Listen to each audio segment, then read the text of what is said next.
Okay. It's the salute that he gave me is USA #1. Well, welcome to the our first Prevailing Within a Black Swan event seminar.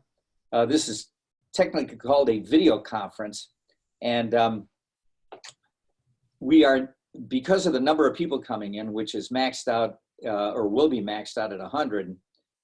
This is not a format where we can really do any type of question, answer, chat, anything like that. It would really bog things down because, as you know, this is a 45-minute event. Now, what you're seeing right now on your screen is Phil Slonkosky's email address. So if you'll write that down, Cheryl, if you can see that, or I guess you can because you're taking a picture of it. So Cheryl, wave at me.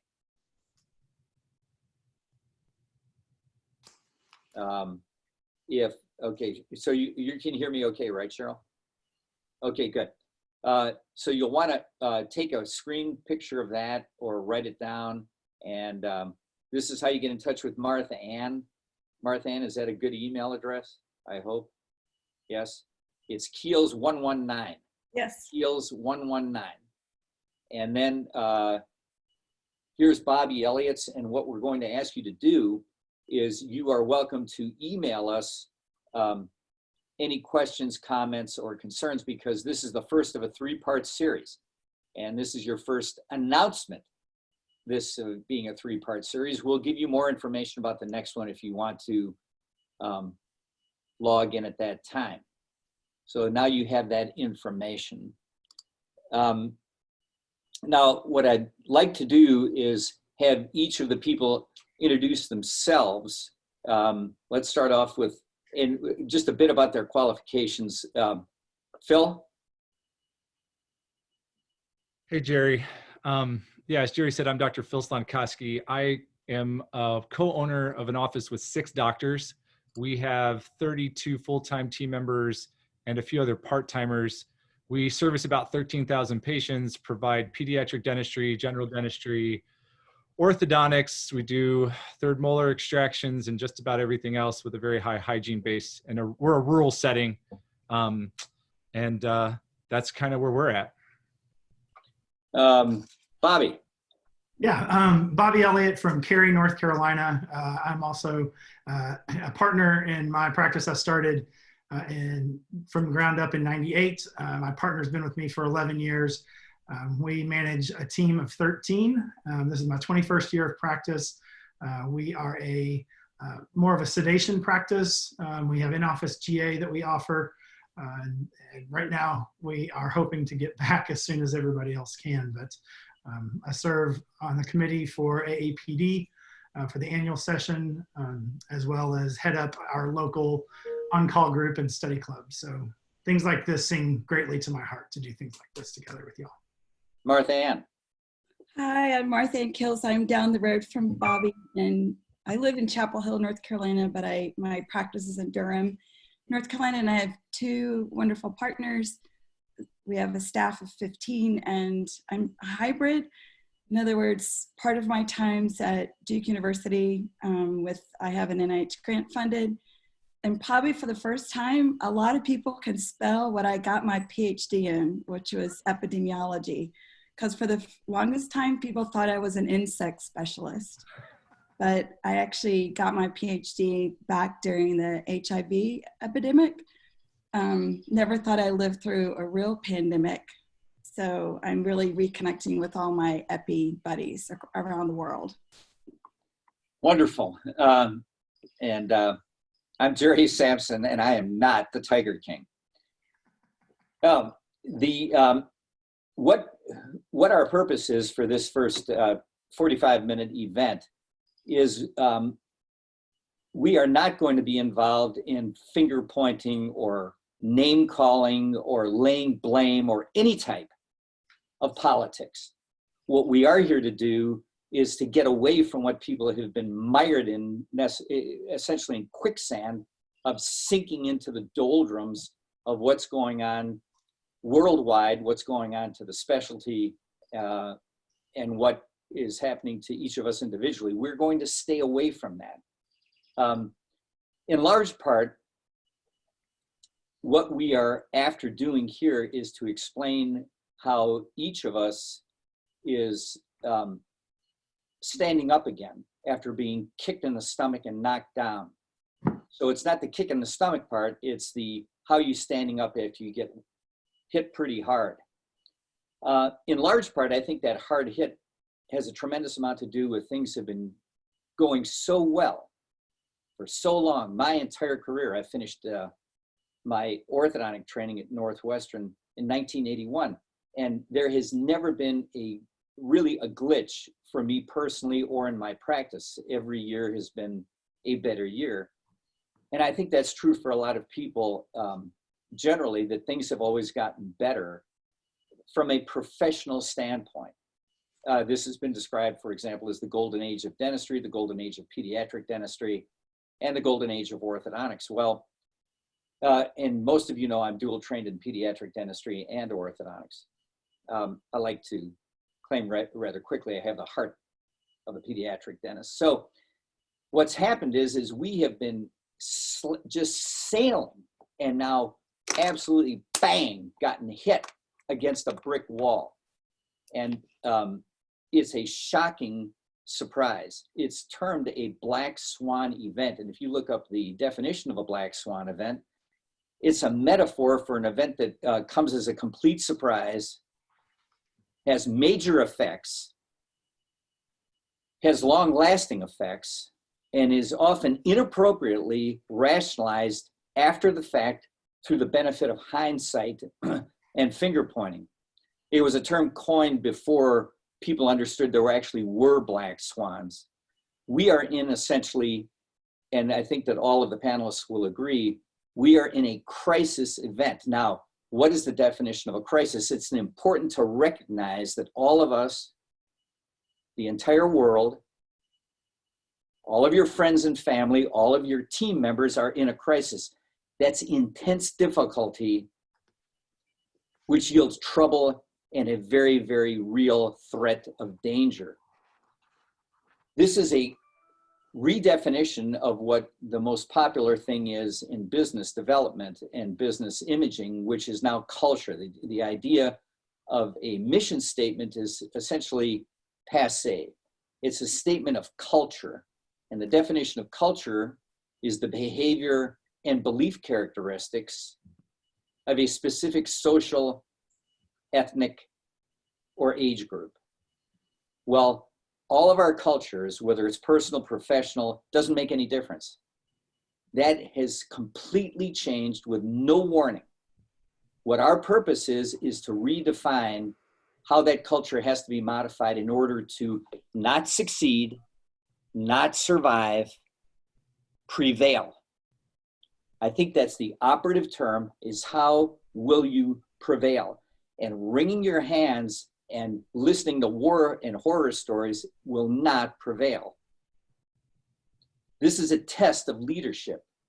It's a test of crisis. Now, what is the definition of a great leader? This comes from Marcus Buckingham's The One Thing You Need to Know About Great Management, Great Leadership, and Sustained Individual Success. Buckingham's research, and he has quite interesting qualifications, which I won't waste time with, but Buckingham's research defines a great leader as an individual or a group led by an individual with a great vision. People will forgive errors in leadership, according to Buckingham. People will never forgive an error in the vision.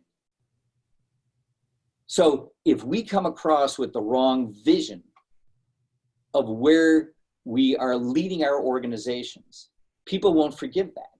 They'll bail on us. They'll bail on you. What is a great manager? Many great leaders are not great managers. Many great managers are not great leaders. Again, I'm quoting Marcus Buckingham. The one thing you need to know, you can look it up and purchase a copy if you'd like. Great managers see people's strengths.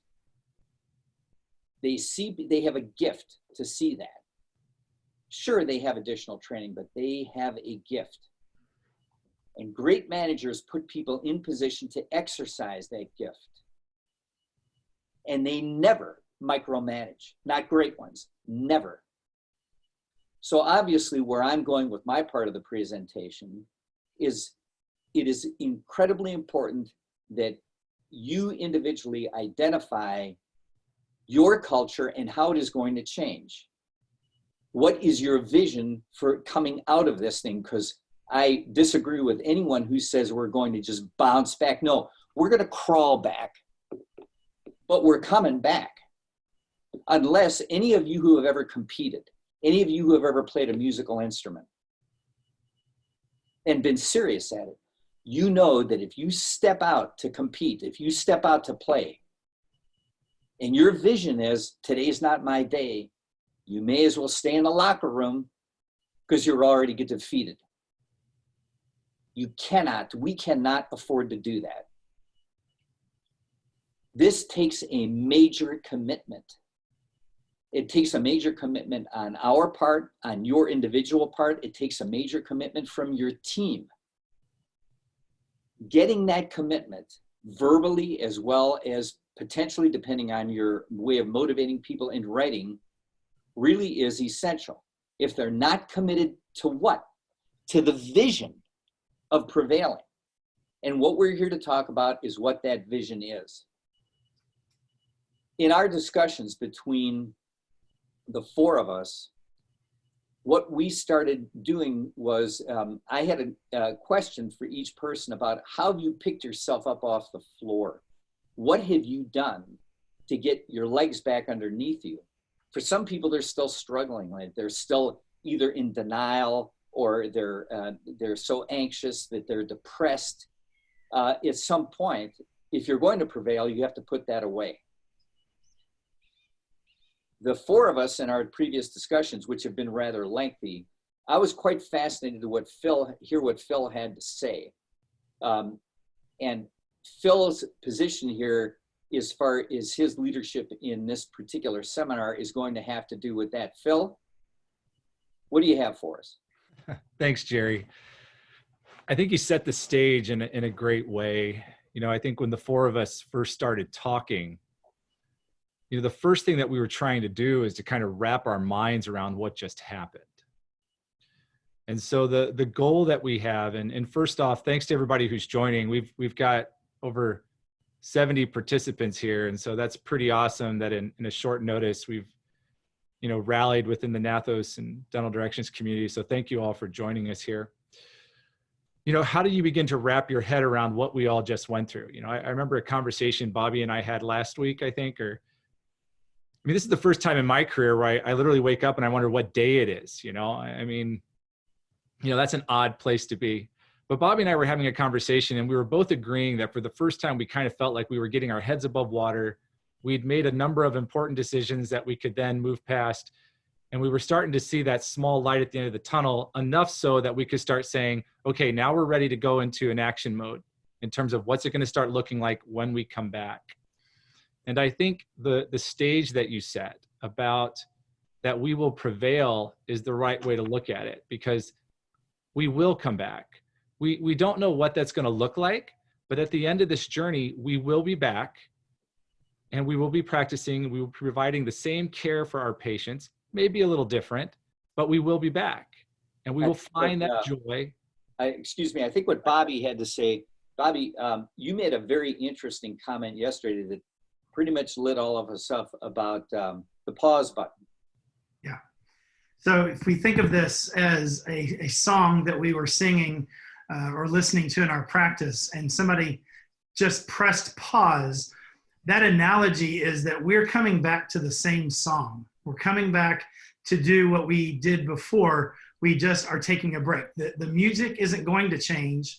The song hasn't changed. Nobody's pulled the album off the turntable, and the DJ isn't going to change. So all we have to remember is this is a pause for us. As long as we manage this in a smart way and in a way that is logical and practical, we can get through this with each other, but the song's going to come back on. I think that the term that I like, or the image that I like, is confidence without arrogance. Martha Ann, do you have something to add? Well, I think, I mean, for me, I just immediately went right to looking back to other things that I've survived. And I think resilience is the key factor. And then trying to pull up and say, okay, I've survived other things, pull myself up on my bootstraps. We all got great training and we've got the capabilities. And I think once overcoming the shock of what happened, I'm now, at least this week, smiling a lot more and really excited about creative energy and putting energy into being innovative, and trying to not only reset the song like Bobby said, but maybe add a few new verses that I had never done before. So, I mean, that part, as much as in the background is tragedy, I'm trying to be that, look for the silver lining in the dark cloud for, making my practice better, and then being, supportive, of my family, my extended family, my friends, and the practice and my practice family, and all of that, and just trying to really hold on to a strong foundation of all of you, for sure, all my Gnathos friends have been critical to touch base with and not be alone in this. I mean, and I think the biggest thing I've done is looked at all the different amount of information coming in and looking for, like what you do as a scientist, what's the common thread? Are all these people saying the same thing? Then that's probably some truth in that thread. And then where there's divergence, kind of throw that over because there's too much divergence, like over different things. So that's sort of, I mean, thank God this is happening in springtime where the weather is beautiful. I think that helps heal these wounds as well. Phil? Yeah, so, the first question that came up in our discussions when the four of us were talking is, how do we start to frame this in our head? And what we kind of came to, and what we're going to kind of dive into a little deeper here, is how do we, as the owner, as the leader, as the doctors, where do we need to get in our own head so that we can lead? Gerry, you set the stage and said, we have to come up with the vision. We have to be the leaders of that vision. And that's going to begin with where we are in our heads. We have to get our head straight for the big game. This is our opportunity in our lifetime to face a crisis that the world has never seen before. And we're going to rise and we're going to prevail to that. But you got to find the right headspace. And so, what the four of us are going to kind of share now are kind of our tips and insights to getting into the right headspace, because all of us are going to go back and have to face our teams, one another, and our patients, and be able to lead them through this as healthcare providers in an environment that has changed the knowledge base of our society and culture. There are words that people didn't even know the meaning to that they're now throwing around. There are ideas about disease that people never even thought about, that we have to be able to recognize and be empathetic to. There's so many variables, but it's going to start with us.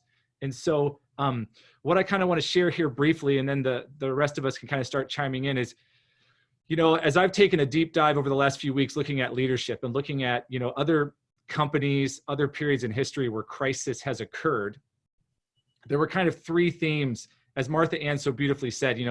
Look at what everybody's saying that's the same, and start to use that as your first basis of some consensus. And so this is these are the 3 points of consensus that I've used to kind of get myself mentally in a position to start to lead this team back.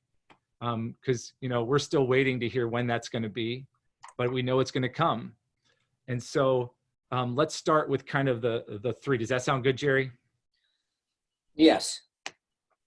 Okay, so, we've kind of alluded in this discussion to the first point. And the first point that you as a leader have to do is you're going to have to frame this crisis and create some sort of context that your team, your patients, the parents are going to be able to understand. But you yourself have to first kind of frame the context of what's going on. That's kind of why at the beginning I was kind of alluding to, it's taken me 2.5 weeks to kind of wrap my head around this. And I think I'm just now kind of starting to say, all right, here's what we're dealing with, and here's what we need to go. And I think what I'd like to hear from, the three of you is, how are you currently framing this in your head? How do you currently, individually kind of frame what we just went through? Bobby, what do you say? So for me, I feel like through our discussions, we've identified 4 buckets or topics that we are moving through. The first one was making a decision on what to do with our team. We all have heartstrings and care about our team members, and we hated to have to come to a decision of furlough versus terminate versus laid off or fire. But managing them, I think, was the first bucket. The second bucket would have been protection of the practice, the financial plan. That's where the EIDL and the PPP have come into play. We've made both of those decisions. And so now we're moving into the third phase, which is going to be the pre-recovery phase, the planning for how to manage the practice when we come back. How do we reschedule these patients? Do we reschedule these patients? What is our scripting for our team going to be when they get the questions of, I pay for dental insurance that covers 2 appointments a year? So that's going to be the third phase. And then finally, the fourth phase, I think, is going to be just our personal financial planning. How is this affecting us personally and in the long-term picture? So those 4, once we got those 4 topics identified and successfully moved through those first 2, I feel like we're kind of in a period now where we're waiting. It is out of our hands. This is not something that we brought on ourselves. We did not make a poor decision that brought this situation on. And we also can't do anything about it at this point. It is out of our hands and we're waiting, but we are all in that same boat together. Well, I think that one of the core things that's happened here, and if you look at Disney's 4 cornerstones, the key to everything in success is safety. And everybody feels a profound threat. Everybody you can think of. There are no exceptions. Well, the crisis has caused this threat, and the threat is a lack of security, hence people don't feel safe. So what we are charged with doing is reestablishing a safe atmosphere. You wouldn't have a successful business life. You wouldn't have successful friendships if people didn't feel safe with you. I mean, think about that. That is the core problem. Well, people keep banging the gong about when. When are we going to get back to it? Well, the answer is we don't know. The other afternoon, last week or so, I was talking to Martha Ann about this upcoming event, and lucky me, in the background, Martha Ann said to her husband, Dennis, hey, Dennis, Jerry's on the phone. He yells out, hey, Jerry. And I said, hey, Dennis, I think a lot of you are aware that Dennis Clements is one of the most highly respected epidemiologists in the world. Well, you can imagine the demand that he's been in. And I said, well, in 20 seconds or less, Dennis, what do you say? And he said, you're not in charge. You just thought you were in charge. The virus is in charge. And until we know what those codes of safety are coming from the government, we cannot give people final answers about when we're moving back towards normalcy. So I think a key answer, and I'd like to hear what the others say, but a key answer to the question of when is the government is going to tell us when it's safe. And we assure you, we promise you that when we know what those safe procedures are, we will do every single one of them to the letter. We will exceed their expectations and you will feel safe. And that's when we're coming back to the office on a routine basis. Martha Ann, what do you say? Well, I think I had to ground myself quick. Well, for me, one of the premises for reducing fear and emotion is knowledge. So I started taking a deep dive into reading a lot of the leadership books. Like I'm reading Simon Sinek's books, The Leaders Eat Last right now. And I just grabbed a bunch of those and downloaded them and started looking for just other examples, just like you've done, Phil, with looking at corporations. I think the CEO of Marriott's been like an amazing, like Google him. He's been an amazing leader for his. Who is that?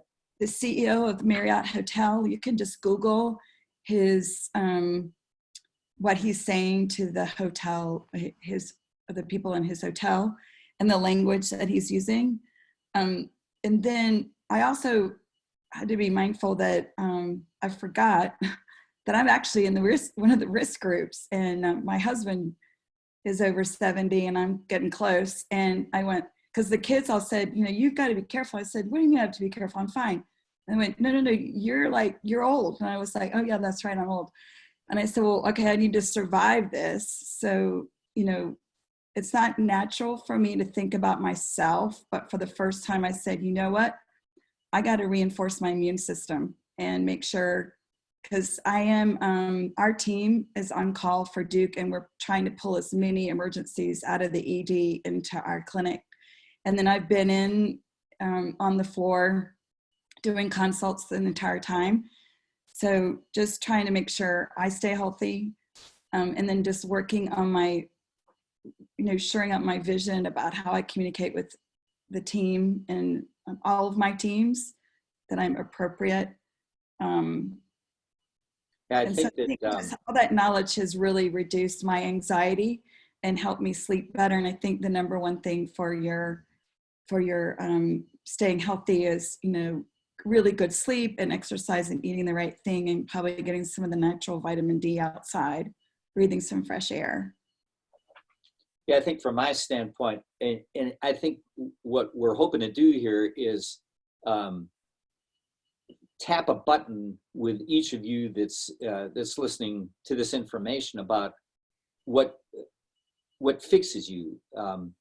And with me, regardless of what the situation is, it doesn't matter if it's treating an orthodontic case or an interpersonal issue. I have to know what I'm going to do, and I have to know what I'm not going to do. Once I have decided what I am not going to do first and what I'm going to do second, as soon as I act on that, I'm quite calm. So each of you has to make a decision about how you're going to approach this. And I think that the one common thing is, how will you convey this safety issue? Now, Martha Ann just said she needs to get the data, needs to have some sort of grip on the data. Bobby talked about putting things in categories or buckets. Phil, what else do you have along these lines? So we each kind of, as you just said, Gerry, everybody this is how each of us are framing it. Okay. And each of us are going to frame it a little different, but there are going to be common threads in that. And I think it's great to hear the different perspectives that everybody's offered, because once you have it framed in your mind, and as you just said, then you start acting, there's a great sense of peace that comes with that, right? I mean, think about how much better all of us felt once we finally knew what loans to apply for, got the applications done, and there was nothing more we could do. That was when there was kind of a collective sigh that went across for a lot of us, because we knew that the variables that we could control, we did everything we could to the best of our ability to control those. Then we were okay. Now we're getting ready to the second part, right? The second part is, we know that we're going to start bringing this team back. And what is that going to begin to look like? So as we start to frame the context, the second thing that's most important for us. Let me interrupt you 1 second. I did get a ping just now from Scott Goodman, and Scott's making an interesting underscore and an essential underscore for something, Martha Ann, that you just said. That being, all of us know, that if you don't feel right physically, you can't compete. And this is a competition. It's a competition against the crisis. If you don't feel well, I know some people have just cocooned themselves and are just bagging up on Cheetos and coating them with mayonnaise, and they're or just chowing down on low-level chocolate because it's almost, or maybe doing things that are even worse, drinking and so on, or losing their temper. Well, they're weak. And I don't mean that as a disparaging remark. It's a weak thing to do. Well, you know yourself, number one, if you don't get enough sleep. I mean, I don't know where the rest of the group is at, but if I don't get enough sleep, I get a real serrated edge, and I'm more than happy to stab that rusty dude into somebody. And I have to stop myself from doing it. It's like Mr. Hyde coming out. I've got to get enough rest. And if I start gaining weight, I mean, a lot of people that have known me have said, how are you staying that slender? It's real simple. As soon as I start gaining weight, I start to feel weak, not strong, weak. In addition, I think you have to decide what type of exercise you're going to do, because diet control and sleep in this crisis just aren't enough. You need to do something. Like Andy Sonis once said to me, oh, you have to do some exercise every day. If it's walking, if it's jogging, if it's lifting weights, if it's stretching, you've got to do something and set aside the time to do it. It doesn't have to be the same time every day. Phil, rave on. So the second step that people need to do, once you yourself have it straight in your head, remember, your practice is not just you, it's your leadership team. So part of getting your head straight is going to be starting to talk with your leaders about these types of topics. You guys need to take this conversation that we're having and start having it with your leadership team and start hearing their fears, their insights, their goals. But the most important thing you need to do, and this is one of the second general threads that was out there, is you have to lay forth a positive message. I don't care if you think the sky is falling in and the world is ending, but it has to be a positive message. And if you need help crafting a positive message, call Bobby. Nice. You make a good point though, Phil. I feel like one of the first things that I identified when this started coming down was I have to protect my team. I wanted to put my arms around them and shelter them from this storm. Now, with that being said, that's an analogy, but what was in my control was to deliver that message that was positive, but with confidence. And I think that the message they need to hear, and if you've not told your team this, I would highly encourage you to deliver this message. But the idea is that you're going to help to take care of not only them, but of the practice. To lead with confidence means that we have a plan. And just like Marcus Buckingham said, great leaders have a great vision. And so we have to be able to communicate that vision with our team. Phil? Yeah, exactly. What I'm trying, I guess, to get across is the fact that sometimes as doctors, as owners, depending on the size of your team, we can sometimes make all the decisions ourselves and then go and enact them. And this is one of those times where you have to take the leadership approach of involving your team, your leadership team, because you need 100% buy-in on this. Whatever you're going to roll out and how you're going to roll that out is going to require buy-in. And the best way to get buy-in is to engage your team with those discussions to come up with the ways that you're going to get them to buy in.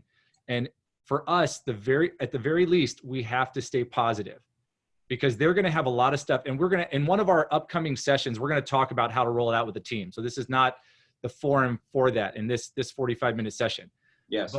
But having those discussions with like in my case, I have a large team. So my practice administrator, my hygiene lead, and my clinical lead, and our PCR lead, we're going to start having these conversations about what's it going to look like to bring the team back.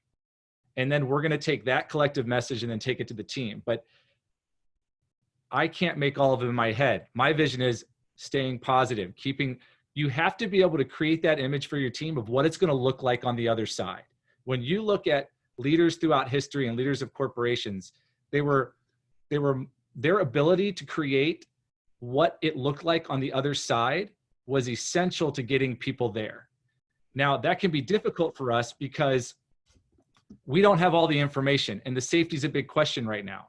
The science and the data is still coming, but we can take what we know and at least be reassuring. And Martha Ann, you made a great point when you talked about how look at past experiences, right? I mean, for practices that have been around a long time, look, we've never encountered something like this, but those practices I'm sure have encountered tough times and we're able to get through there. So appeal to the past, appeal to past challenges your team has overcome in order to point them to a future that is going to be better.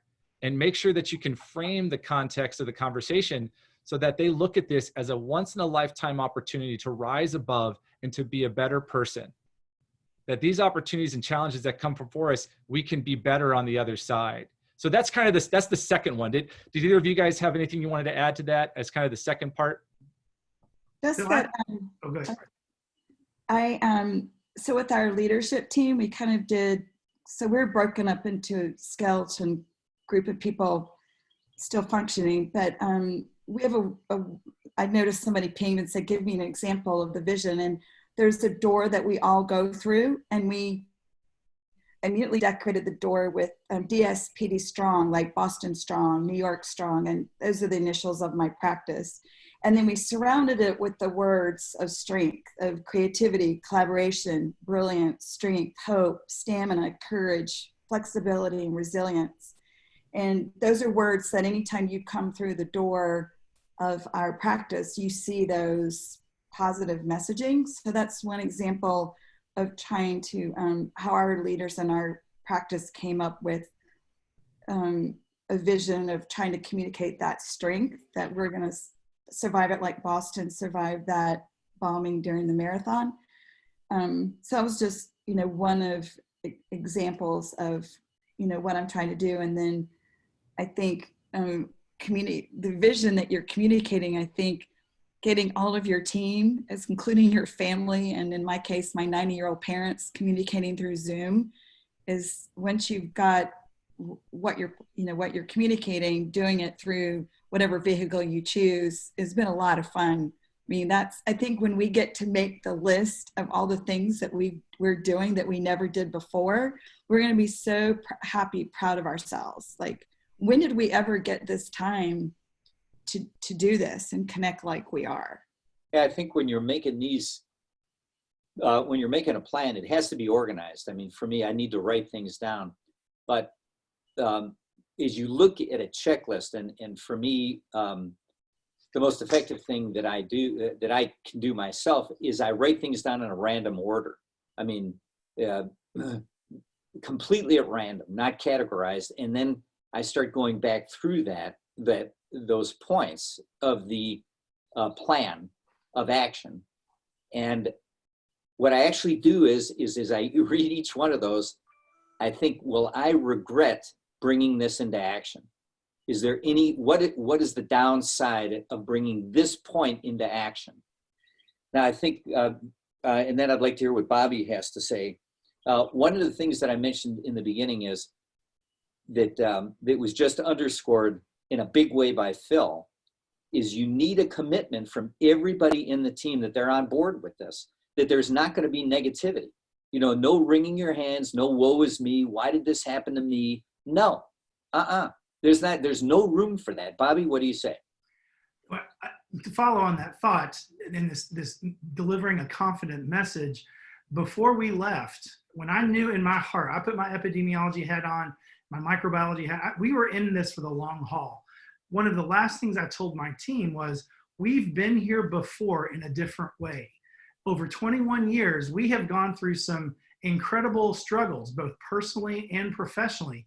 And I reminded the team, we are still together and we are still forging on as a group successfully. So we're not going to let this beat us. So my final message before we shut the practice down at the office was, we are going to get through this because we have gotten through things as difficult before in our practice. Maybe not at the same level, but we have been challenged greatly, and we have led by example, and we've promised you that your leadership will not leave you in a time of crisis. Phil. Yeah, I mean, Bobby, I shared a similar message in that one of the examples I gave was, look, how many industries will have a patient base waiting for them when they come back? Right. The patients are not going anywhere. Look, the practice may look different, and we don't know what that's going to look like, but the patients aren't going anywhere. I would just share my answer to the question that was raised about, looking for examples of these visions is, I would say this: as the leader of your team, take that question to your team. You as the leader, your job is to go to your team and say, we need to come up with a vision, and we need to come up with a way that we can make sure that we're supporting each other day in and day out. What is that going to look like in this office? Do we need to put messaging boards at different spots that have powerful messages that we come up with. If you as a group collectively do that task, that's fulfilling your role as a leader, setting out a vision, saying we need to maintain a positive environment, and here's how we're going to live that out. I think that exercise, like taking that question to your team, is going to make it involved with everybody. You're going to get better buy-in, and the product of it, because it's from your team, is going to only have greater success. The third part that I will say, just to kind of wrap up my commentary for this session, the third summary that I kind of gained from everything, from my deep dive, is that you as the doctor have to walk the talk. That if there is one thing that will cause this entire venture to collapse, is going to be if you, the doctor, are going to have to rise to a level of leadership that maybe in the past you didn't have to rise to. And this is going to be one of those opportunities as a profession where practices that may have had challenges in leadership and messaging are now going to be really tested. And this is your opportunity to really rise. You now have a crisis that you can use to really make some significant changes. If there's changes you've been wanting to make that your consultant's been telling you to make, this might be a great time to do it, because you have a crisis to frame it in to get your team to jump on board. But fundamentally, you as the office leader are going to have to walk the talk. You're going to need to be there. You're going to need to be present. You're going to need to know your team. You're going to need to keep a pulse on your team like you've never kept before, because they're going to need to feel your presence and your attentiveness and your empathy in a way that might not have been there. So my last comment is that, look, if there are things that we've talked about that as a leader you're not comfortable with, these are the conversations you need to have with your peers and your friends about how to get there. Because the only way we as a profession are going to get through this is by having conversations with one another like this. So that's a fantastic point. I don't want people to miss that communication and connection right now is what is in our control. There are things that are out of our control. And like the prayer says, you can't worry about things that are out of your control. But what is in our control is the ability to stay connected. So I really want to talk to those leaders out there, those employers who are paralyzed right now from this. If you can just take home points, one of them is to reach out individually to each of your team members, either via text or phone call or email, but they need to hear from you. That's the second one would be that is spot on right there. That's a huge takeaway from this, that if you're going to make the commitment yourself and you're going to behave the way Phil is saying, you can't argue with what Phil just said. You have to step forward and let everybody that's important to you on the team, unless you don't care if they don't come back or if they quit, they need to know that you're there for them and that they can contact you. Now, you may need to draw the line when it comes to their own interpersonal issues. That's up to you. Sorry, Bobby, rock on. No, you're fine. But that connection, like you referenced, is just so important. And for those who just are unsure about what the next step should be, reach out to your team. Also, don't forget about your patients. Reach out to your patients in a creative way. We currently, I've asked each of my team members to make a 10-second video saying, we miss you guys. We hope you're safe. We want you to know that we are safe as a team. I'm going to put all of those together to some music, and we're going to put it up on our Facebook page. But that is communication and connection. That is the definition of a relationship-based practice.